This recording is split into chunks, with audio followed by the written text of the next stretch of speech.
दोस्तों, अभी तक आपने सुना कि बंजीर और कोवी दोनों मित्र थे और दोनों आपस में बात कर रहे थे कि अमीर बनने के क्या फार्मूलाज होते हैं, कैसे बना जाता है।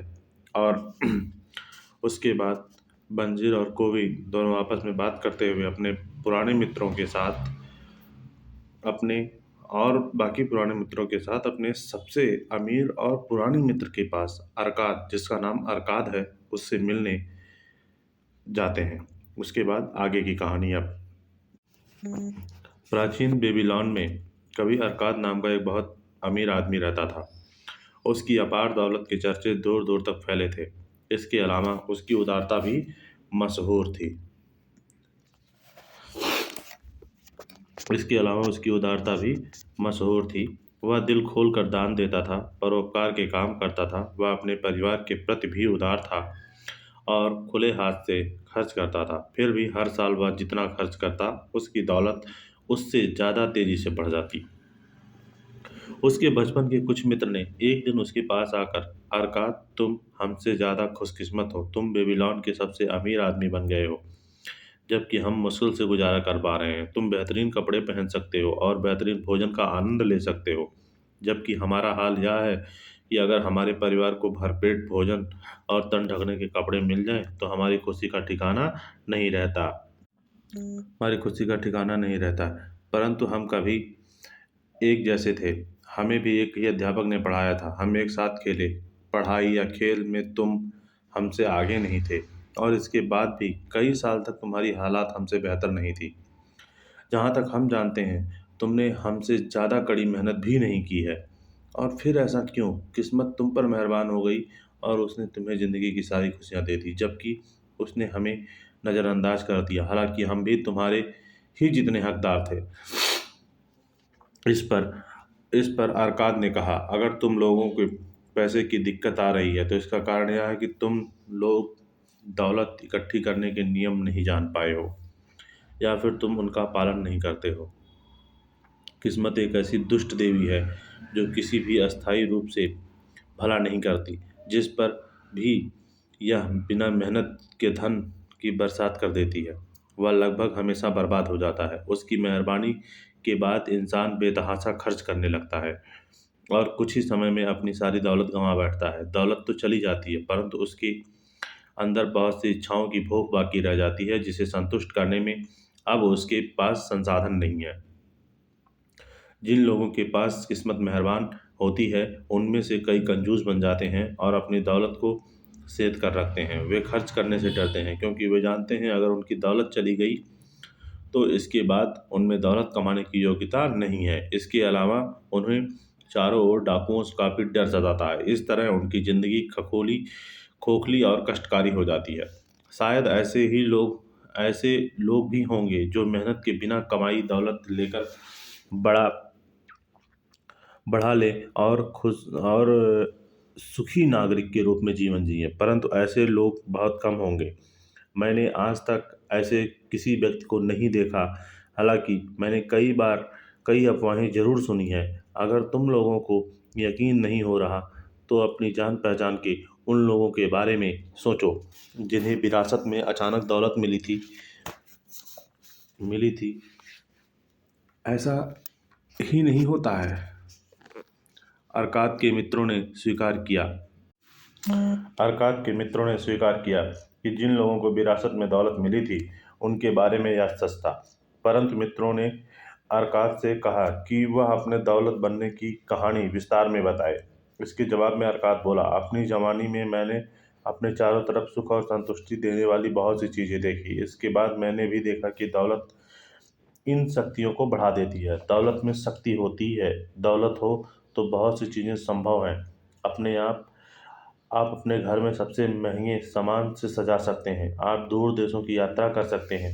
आप दूर के देशों के जायकेदार व्यंजनों का स्वाद चख सकते हैं। आप सुनार और जौहरी से आभूषण खरीद सकते हैं। आप ईश्वर के भव्य मंदिर भी बनवा सकते हैं।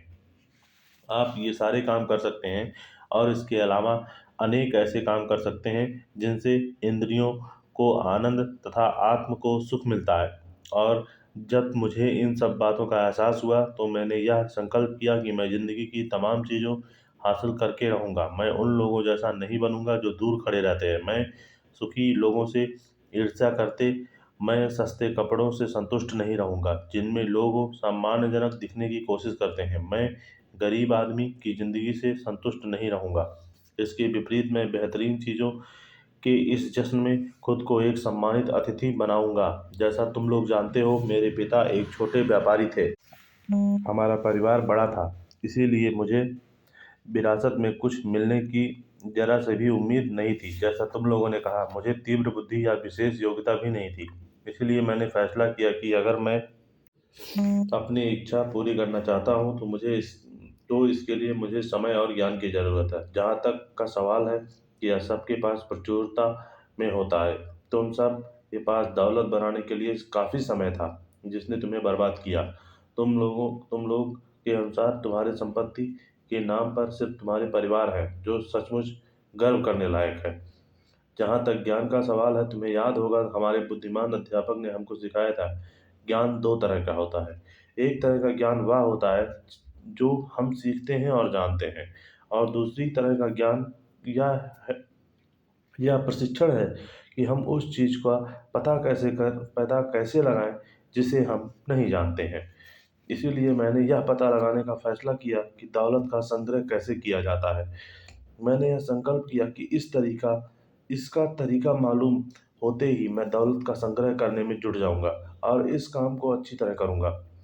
समझदारी इसी में है कि जब तक इस दुनिया में हैं तब तक जिंदगी का आनंद लें, क्योंकि इस दुनिया से जाने के बाद हमें पर्याप्त दुख मिलेंगे। मुझे रिकॉर्ड रूम में नकलन-वीस का काम मिल गया। मैं हर दिन घंटों तक मृदापत्र मिट्टी मृदापत्र मिट्टी के टेबलेट्स पर मेहनत से लिखता रहता। महीनों मेहनत करने के बावजूद दौलत के नाम पर कुछ भी इकट्ठा नहीं कर पाया। भोजन, कपड़े, देवता के प्रायश्चित और न जाने कितनी चीज़ों पर मेरी सारी कमाई खर्च हो जाती। लेकिन इसके बावजूद मेरा संकल्प कम नहीं हुआ। फिर एक दिन एक साहूकार अल्केमिस्टिक सिटी मास्टर के घर पर आए। उन्होंने 9वें नियम की नकल मांगी और मुझसे कहा, मुझे यह 2 दिन में चाहिए, और अगर यह काम उस समय तक पूरा हो गया तो मैं तुम्हें तांबे के 2 सिक्के दूंगा। मैं कड़ी मेहनत की, परंतु वह नियम लंबा था। जब अल्केमिस्ट आए तो काम अधूरा पड़ा था। वो नाराज होकर बोले कि अगर मैं उनका गुलाम होता तो मेरी खाल उधेड़ लेते। बहरहाल मैं जानता था कि सिटी मास्टर उन्हें मुझ पर हाथ नहीं उठाने देंगे, इसीलिए मुझे इस बात का डर नहीं था। मैंने उनसे कहा, अल्केमिस्ट, आप बहुत अमीर हैं, मुझे बताएं कि मैं अमीर कैसे बन सकता हूँ। अगर आप ऐसा करने का वादा करें तो मैं सारी रात मृदापत्र पर लिखूंगा और सूरज उगने तक आपका काम पूरा हो जाएगा। वे मेरी तरफ देखकर मुस्कुराए और बोले, तुम बहुत सी दुर्दशाशाही हो, परंतु मुझे यह सौदा मंजूर है। मैं पूरी रात लिखता रहा मैं पूरी रात लिखता रहा, हालांकि मेरी कमर में दर्द हो रहा था। तेल की बदबू से मेरा पूरा सिर घूम रहा था और मेरी आंखों के सामने अंधेरा छा रहा था। लेकिन जब वे सुबह आए तो नियम की पूरी नकल तैयार हो चुकी थी। फिर मैंने उनसे कहा, अब आप अपना वादा पूरा करें। वे दयालुता से बोले, तुमने सौदे पर अपनी तरफ वाला हिस्सा पूरा कर लिया है बेटे, और मैं अपना हिस्सा पूरा करने के लिए तैयार हूँ। मैं तुम्हें वह सब बताऊंगा जो तुम जानना चाहते हो, क्योंकि मैं बूढ़ा हो रहा हूँ और बूढ़े लोगों को मुंह चलाना अच्छा लगता है। जब युवक बूढ़े लोगों के पास सलाह लेने आते तो उन्हें अनुभव से हासिल ज्ञान मिलता है, परंतु अक्सर युवक यह मान लेते हैं कि बूढ़े लोगों के पास जो ज्ञान है वह गुजरे जमाने का ज्ञान है और वर्तमान में उससे कोई लाभ नहीं होगा। यही वजह है कि उस ज्ञान का लाभ नहीं उठाते। मगर एक बात हमेशा याद रखना, जो आज सूरज चमक रहा है वह सूरज है जो तुम्हारे पिता के जमाने में चमकता था, और यह सूरज तब भी चमकता रहेगा जब तुम्हारे नाती पोते इस दुनिया से चले जाएंगे। उन्होंने कहा, युवा के विचार तुमने धूमकेतुओं की तरह होते हैं। युवा के विचार उन धूमकेतुओं की तरह होते हैं जो अक्सर आसमान को चमकदार बना देते हैं, जबकि बुढ़ापे का ज्ञान सितारों की तरह होता है जिनकी चमक में कोई फर्क नहीं पड़ता। इसीलिए समुद्री यात्रा करने वाले लोग सितारों के आधार पर अपनी दिशा निर्धारित करते हैं, धूमकेतुओं के आधार पर नहीं। मेरी शब्दों को अच्छी तरह से गांठ बांध लो, क्योंकि अगर तुम मेरी बातों में छिपी सच्चाई को नहीं समझ पाओगे तो तुम्हें लगेगा कि तुम्हारी रात भर की मेहनत बेकार चली गई। फिर उन्होंने अपनी मोटी भौं के नीचे नीचे से मुझ पर तीखी निगाह डाली।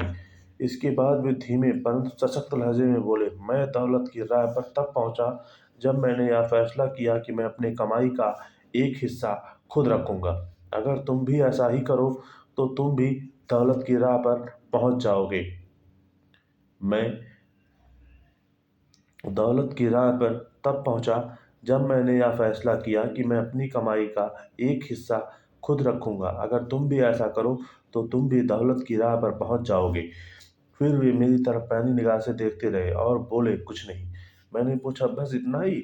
उन्होंने जवाब दिया, भेड़ चराने वाले किशोरों को साहूकार में बदलने के लिए बस इतना ही काफी था। मैंने पूछा, परंतु मैं जितना कमाता हूँ वह सब तो मैं ही रखता हूँ। मैं ही तो रखता हूँ। क्या यह सच नहीं है? उन्होंने कहा, बिल्कुल नहीं। क्या तुम दर्जी को पैसे नहीं देते? क्या तुम मोची को पैसे नहीं देते? क्या तुम भोजन पर खर्च नहीं करते हो? क्या तुम बेबीलोन में बिना खर्च किए जिंदा रह सकते हो? तुम्हारी पिछले महीने की कमाई कहाँ है? पिछले साल की कमाई कहाँ है? मूर्ख, तुम बाकी सबको पैसे देते हो परंतु खुद को नहीं देते। बेवकूफ, तुम अपने लिए नहीं दूसरों के लिए मेहनत करते हो। इससे अच्छा तो यह है कि तुम गुलाम बन जाओ और मालिक तुम्हारी मेहनत के बदले तुम्हें खाने तथा पहनने को दे। अगर तुम अपनी कमाई का 10वां हिस्सा अपने पास रखोगे तो तुम्हारे पास 10 साल में कितनी दौलत जमा हो जाएगी? मेरा गणित ठीक ठाक है, इसलिए मैंने तत्काल जवाब दिया, मेरे 1 साल का आमदनी के बराबर। वे बोले, तुम्हारी बात आधी सच है। देखो, तुम जो स्वर्ण मुद्रा बचाते हो वह तुम्हारी गुलामी बनकर तुम्हारे लिए काम करती है। यह स्वर्ण मुद्रा जितने भी तांबे के सिक्के कमाती है वे सब इसकी संतानें हैं और वे भी तुम्हारे लिए धन कमा सकते हैं। अगर तुम दौलतमंद बनना चाहते हो तो तुम्हें अपनी बचत का निवेश करना चाहिए ताकि तुम्हारी बचत और इसकी संतानें धन कमाएं और तुम्हें तुम्हारी मनचाही दौलत प्रदान करें। अगर उन्होंने कहा, तुम्हें शायद यह लग रहा होगा कि तुम्हारी रात भर की मेहनत बदले बदले में तुम्हें गलत सलाह दे रहा हूँ, परंतु यकीन करो, तुम्हें 1000 गुना ज्यादा भुगतान कर रहा हूँ, बशर्ते तुम्हें मेरी बातों में छिपी सच्चाई समझने की बुद्धि हो। अपनी कमाई का एक हिस्सा खुद रखो, चाहे तुम्हारी कमाई कितनी कम क्यों ना हो। तुम्हें इसके 10वें हिस्से यानी 10% से कम नहीं बचाना चाहिए। तुम इसे जितना ज़्यादा बचा सकते हो बचा लो।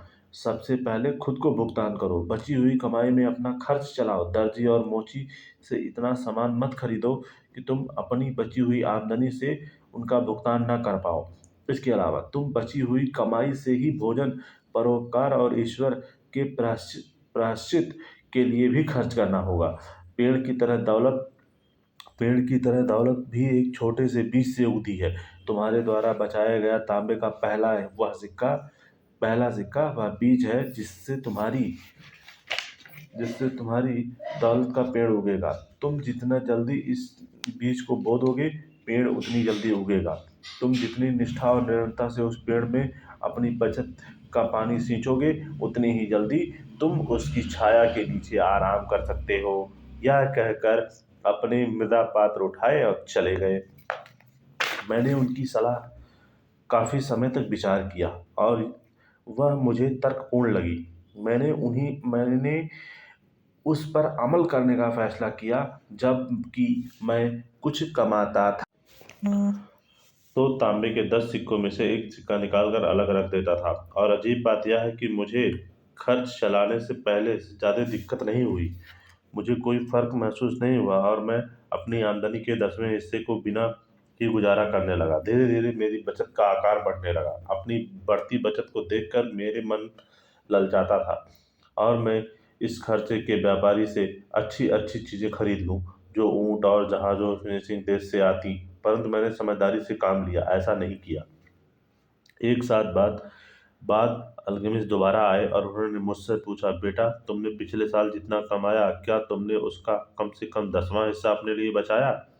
मैंने गर्व से जवाब दिया, हाँ, मैंने ऐसा किया। उन्होंने मुस्कुराकर कहा, यह तो बहुत अच्छी बात है। और तुमने उस पैसे का क्या किया? मैंने इस ईंट बनाने वाले अजमर को दे दिया, जिसने मुझे कहा कि वह दूर देश की यात्रा करने जा रहा है और वह टायर टायर से मेरे लिए फिनिशिंग और दुर्लभ रत्न खरीद कर लाएगा। उनके लौटने के बाद हम उन रत्नों की ज़्यादा कीमत बेचकर मुनाफा कमाएंगे और मुनाफा को आपस में बांट लेंगे। वे गुर्रा कर बोले, हर मूर्ख अपनी ही गलती से सीखता है। परंतु तुमने रत्नों के बारे में ईंट बनाने वाले पर भरोसा क्यों किया? क्या तुम ब्रेड बनाने वाले ज्योतिषी की भविष्यवाणी पूछते हो? ब्रेड बनाने वाले से ज्योतिषी की भविष्यवाणी पूछते हो? नहीं। अगर तुम जरा भी बुद्धि है तो तुम इसके लिए ज्योतिषी के पास जाते हो। तुम्हारी पूरी बचत अब चली गई बेटे। तुमने अपनी दौलत के पेड़ को जड़ से ही उखाड़ दिया। परंतु तुम दोबारा बो सकते हो। तुम्हारी दोबारा कोशिश करो, और अगली बार तुम रत्नों के बारे में सलाह की जरूरत हो तो जौहरी के पास जाना। अगर तुम भेड़ों के बारे में सच्चाई जानना हो तो गड़रिए के पास जाना। सलाह एक ऐसी चीज है जिसे लोग मुफ्त में बांटते हैं, परंतु इस बारे में सतर्क रहने की जरूरत है। वही सलाह मानो जो मानने योग्य है। जो व्यक्ति अपने बचत के बारे में अनुभवहीन है व्यक्तियों से सलाह लेता है, वह गलत सलाह के कारण अपनी बचत गंवा देता है। इतना कहकर वे चले गए, और उन्होंने जैसा कहा था वैसा ही हुआ, क्योंकि बदमाश फिनिशियन ने अजमर के रत्नों को रत्नों की तरह खद दिखने वाले कांच के सस्ते टुकड़े पकड़ा दिए। परंतु जैसा अल्केमिस्ट ने मुझसे कहा था, मैंने दोबारा अपनी कमाई का 10वां हिस्सा बचाया। अब मेरी बचत करने की आदत पड़ चुकी थी, इसीलिए यह काम मुश्किल नहीं था। एक साल बाद अल्केमिस्ट फिर से नकलन वासियों के कमरे में आए और मुझसे पूछने लगे, हमारी पिछली मुलाकात के बाद तुमने कितनी तरक्की कर ली? मैंने जवाब दिया, मैंने खुद को भुगतान किया और अपनी आमदनी का 10वां हिस्सा बचाया। मैंने अपनी बचत ढाल बनाने वाले अगर को कासा खरीदने के लिए दे दी है। अगर वह मुझे हर चौथे महीने ब्याज देता है यह तुमने अच्छा किया। परंतु यह बताओ, तुम उस ब्याज का क्या करते हो? मैंने मैं उससे बेहतरीन जश्न मनाता हूँ। मैं शहद, बेहतरीन शराब और केक के लुत्फ़ उठाता हूँ। मैं एक लाल जैकेट भी खरीद ली, और जल्द ही मैं सवारी करने के लिए खच्चर भी खरीदने वाला हूँ। इस पर अल्केमिस्ट हंसे। तुम अपनी बचत के संतानों को खा रहे हो, और फिर भी तुम यदि उम्मीद कैसे कर सकते हो कि तुम्हारे लिए काम करेंगे, और फिर उनकी संतानें कैसे होंगी जो तुम्हारे लिए काम कर सकें? सबसे पहले सिक्कों को गुलामों की सेना बनाओ, इसके बाद तुम बिना पछताए बेहतरीन जश्न मना सकते हो। इतना कहकर वे चले गए। इसके बाद उन्होंने 2 साल बाद देखा इसके बाद मैंने उन्हें 2 साल बाद देखा। बुढ़ापे के कारण उनके चेहरों पर झुर्रियां पड़ गई थी, कंधे झुक गए थे। उन्होंने मुझसे पूछा, अरकात, क्या तुम्हें वह दौलत मिल चुकी है जिसका तुमने सपना देखा था? मैंने जवाब दिया, उतनी तो नहीं मिली जितनी मैं चाहता था, परंतु मेरे पास कुछ संपत्ति जमा हो गई है। यह संपत्ति ब्याज कमाती है तथा इसका ब्याज और ब्याज कमाता है।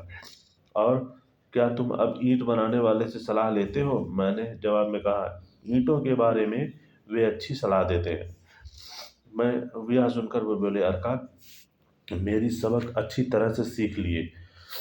पहले तो तुमने सीखा कि अपनी आमदनी से कम से अपना खर्चा कैसा चलाएं। फिर तुमने उन लोगों से सलाह लेना सीखा जो उस क्षेत्र के अनुभव और ज्ञान रखते हो, और अंत में तुमने यह सीखा कि धन से अपने लिए काम कैसे करवाया जाए। तुमने यह सीख लिया कि धन को कैसे हासिल किया जाता है, इस इस अपने पास कैसे रखा जाता है, इसका प्रयोग कैसे किया जाता है। इसीलिए तुम जिम्मेदारी का पद संभालने के योग्य बन चुके हो। अब मैं बूढ़ा हो रहा हूँ। मेरे पुत्र हमेशा खर्च करने की योजनाएं बनाते हैं और कमाने के बारे में जरा भी नहीं सोचते। मेरी जायदाद बहुत फैली हुई है, मैं उसे नहीं संभाल सकता हूँ क्योंकि अब मैं बूढ़ा हो चुका हूँ। अगर तुम निप पर जाकर मेरी जायदाद संभाल लो तो मैं तुम्हें अपना पार्टनर बना लूँगा। इस तरह मेरे निपर जाकर उनकी जायदाद सँभाल ली और जो काफ़ी बड़ी थी। चूँकि मुझ में प्रबल महत्वाकांक्षा थी और मैंने दौलत सँभालने के 3 नियमों को निपुणता हासिल कर ली थी, इसीलिए मैंने उनकी जायदाद को लाभ को बहुत बढ़ा लिया। परिणाम में यह हुआ कि मेरे पास काफ़ी पैसा आ गया। जब इस दुनिया से चले गए, तो मुझे उनकी वसीयत के मुताबिक उनकी जायदाद का कुछ हिस्सा भी मिल गया।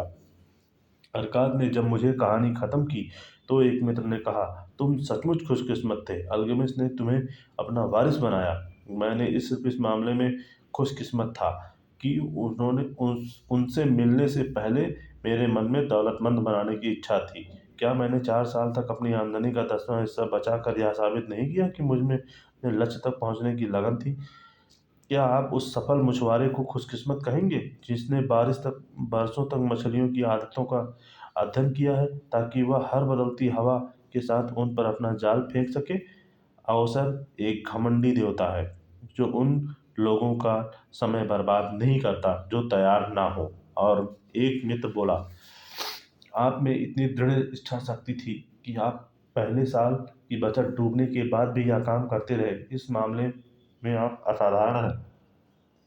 कार ने कहा, इच्छा शक्ति बकवास। क्या तुम्हें लगता है कि इच्छा शक्ति मनुष्य को वह बोझ ढोने की शक्ति दे सकती है जो ऊंट नहीं उठा सकता? इच्छा शक्ति मनुष्य को वह भारी बैलगाड़ी खींचने खींचने की शक्ति दे सकती है जिसे बैल हिला नहीं सकता। इच्छा शक्ति कुछ नहीं है बल्कि वह काम करने का दृढ़ संकल्प है जिसे पूरा करने का आपने फैसला किया।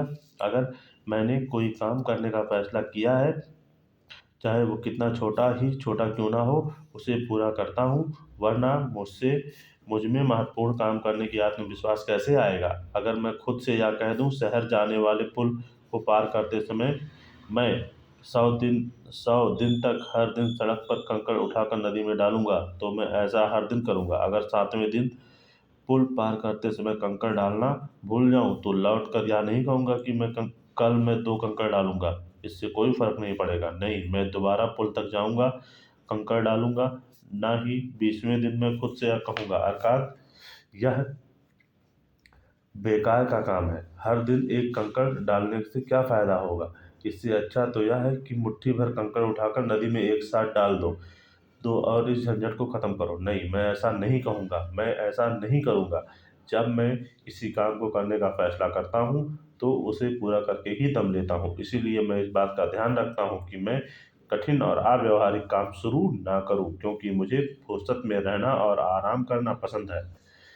फिर एक मित्र बोला, आपकी बातें तर्कपूर्ण हैं और अगर ये सच है कि यह काम बहुत आसान है, अगर सब लोग ऐसा करने लगें, तो फिर दौलत इस हाथ से उस हाथ तक कैसे पहुंच पाएगी? अरकाद ने जवाब दिया, जहाँ भी मनुष्य श्रम करते हैं वहाँ दौलत बढ़ती है। अगर कोई अमीर आदमी एक नया महल बनाता है, तो क्या उसका खर्च किया हुआ पैसा गायब हो जाता है? नहीं, ईंट वालों का इसका एक हिस्सा मिलता है, मजदूर को इसका एक हिस्सा मिलता है, कारीगर को इसका एक हिस्सा मिलता है। जब उस महल को बनाने में मेहनत करता है, उसको उस धन में से हिस्सा मिलता है, और जब महल बनकर तैयार होता है, तो क्या इसकी लागत जितना मूल्यवान नहीं नहीं होता है? वह महल बनाने के कारण उस भूमि का मूल्य नहीं बढ़ जाता है जिस पर यह बना है? और क्या महल बनने के कारण इसके पास वाली भूमि की कीमत नहीं बढ़ जाती? दौलत जादुई तरीके से बढ़ती है क्योंकि व्यक्ति इसकी सीमा की भविष्यवाणी नहीं कर सकता। फिनिशियन के समुद्री जहाज दूसरे देशों के पार से जो धन कमा कर लाते हैं, क्या उस धन से वीरान समुद्री तटों पर बड़े शहर नहीं बना लिए? और एक और मित्र ने पूछा, तो फिर आप हमें अमीर बनने के लिए क्या करने की सलाह देंगे? हमारे बहुत साल बर्बाद हो चुके हैं, हमारी जवानी चली गई, हमारे पास बचत के नाम पर कुछ भी नहीं है। अरकाद ने बोला, मैं सलाह देता हूँ कि आप अल्केमिस्ट की समझदारी से सीख लें और खुद से कहें, मैं जितना कमाऊंगा मैं जितना कमाऊंगा उसका एक हिस्सा खुद रखूंगा मैं जितना कमाऊंगा उसका एक हिस्सा खुद रखूंगा। इस वाक्य को सुबह उठते दोहराएं, इसे दोपहर में दोहराएं, इसे रात में दोहराएं, इसे हर दिन हर घंटे दोहराएं। आप खुद से तब तक यह कहते रहें जब तक ये शब्द आसान में आग के अक्षरों की तरह साफ ना नजर आने लगे। अपने मन में इस विचार की मोहर लगा लें। अपने मस्तिष्क से इस विचार को भर लें। इस आमदनी का जितना हिस्सा तर्कसंगत लगता है उतना बचाएं। आपकी यह बचत आपके आमदनी के 10वें हिस्से यानी 10% से कम नहीं होना चाहिए। फिर इस हिस्से को अलग रख दें। अगर आवश्यक हो तो अपने बाकी खर्च कम कर दें, परंतु 10वें हिस्से को अलग कर दें। जल्द ही आप खुद को एक ऐसे खजाने के स्वामी पाएंगे जिस पर सिर्फ आपका हक होगा। इससे आपको बहुत सुख मिलेगा। जब आपका खजाना बढ़ेगा तो इससे आपको प्रेरणा मिलेगी। जिंदगी एक नया आनंद है, आपको रोमांचित करेगा। फिर आप फिर ज़्यादा कमाने के लिए ज़्यादा कोशिश करेंगे, क्योंकि आपकी आमदनी जितनी बढ़ेगी उतनी बचत भी आपकी बढ़ती जाएगी। इसके बाद इस खजाने से अपने लिए काम करवाना सीखें, इसे अपना गुलाम बनाएं। इसकी संतानों और इसकी संतानों की संतानों से भी अपने लिए काम करवाएं। भविष्य की आमदनी सुनिश्चित कर लें। बूढ़े लोगों को देखकर हमेशा यह याद रखें कि किसी दिन आपकी गिनती भी इन्हीं लोगों में होगी। इसीलिए अपने खजाने का निवेश बहुत सावधानी से करें ताकि आप इसे गंवा न दें। बदले में बहुत ज़्यादा मुनाफा और धोखेबाजी जलपरी है, जो अपने मधुर गीत से असावधान व्यक्ति को मोहित करके चट्टानों की ओर आकर्षित करती है, और जहाँ नुकसान और पश्चाताप की चट्टाने से टकराकर ध्वस्त हो जाता है। इस बात की व्यवस्था भी कर लें कि अगर देवता आपको अपने पास बुला लें तो फिर आपके परिवार आर्थिक संकट में ना आए। समय समय पर बीमे का थोड़ा भुगतान करें। ऐसी सुरक्षित व्यवस्था करना संभव है। इसीलिए समझदार व्यक्ति समझदारीपूर्ण उद्देश्य के लिए धन खर्च करने में देर नहीं करता। बुद्धिमान लोगों से सलाह लें। धन संबंधी काम करने वाले लोगों से सलाह लें। वे आपको आप उस तरह की गलती से बचा लेंगे जो मैंने अपने धन को ईंट बनाने वाले अजमर के हवाले करते समय की थी। परंतु सुरक्षित लाभ जोखिम लेने से बेहतर है। जब जब आप इस दुनिया में हैं, इसका आनंद लें। अपनी क्षमता से ज़्यादा मेहनत ना करें। बहुत ज़्यादा धन बचाने की भी कोशिश ना करें। अगर आप अपनी आमदनी के 10वें हिस्से को आराम से बचा सकते हैं तो इतना बचाकर ही संतुष्ट रहें। इसके अलावा अपनी आमदनी के हिसाब से ज़िंदगी गुजारें। बहुत ज़्यादा कंजूस ना बनें, ना ही खर्च करने से डरें। ज़िंदगी बहुत अच्छी है और ज़िंदगी में ऐसी बहुत सी चीज़ें हैं जिनका आनंद लिया जाना चाहिए। अरकाद के मित्रों ने उसे धन्यवाद देकर उससे विदा ली। लौटते समय मित्र खामोश थे, क्योंकि उनमें कल्पना शक्ति नहीं थी और अरकाद की बातों का पूरा मतलब समझ नहीं पाए थे। कुछ आलोचना कर रहे थे, क्योंकि वे सोच रहे थे कि इतने अमीर आदमी को अपनी दौलत का कुछ हिस्सा अपने गरीब दोस्तों में बांट देना चाहिए। परंतु कुछ की आंखों में नई चमक थी। वे जानते थे अल्केमिस्ट हर बार नकलन वीसों के कमरे में लौटा था, क्योंकि वह अरकाद को अंधकार से निकालकर प्रकाश की ओर जाते देख रहा था। जब अरकाद को ज्ञान का प्रकाश मिल गया तो वह अवसर एक एक पद उसका इंतजार कर रहा था। कोई भी उस जगह को नहीं भर सकता जब तक कि वह अपने ज्ञान को बढ़ा ना ले और अवसर के लिए तैयार ना हो। बाद वाले कई सालों तक अरकाद से बार बार मिलने गए, जिनकी खुशी से उनका स्वागत किया। उसने उन्हें काफ़ी समझदारी भरी सलाह दी, जैसा अनुभवी लोग हमेशा खुशी खुशी करते हैं, और उसने उनकी बचत के निवेश में भी मदद किया ताकि उन्हें सुरक्षित ब्याज मिल सके, उनका मूलधन सुरक्षित रहे। वे ऐसे निवेशों निवेशों में ना उलझ जाए जिनमें कोई लाभ ना हो। इन लोगों की जिंदगी में बदलाव का क्षण उस दिन आया जब उन्होंने उसका सत्य एहसास हुआ जो अल्केमिस्ट से अरकाद और अरकाद से उन्होंने सीखा था।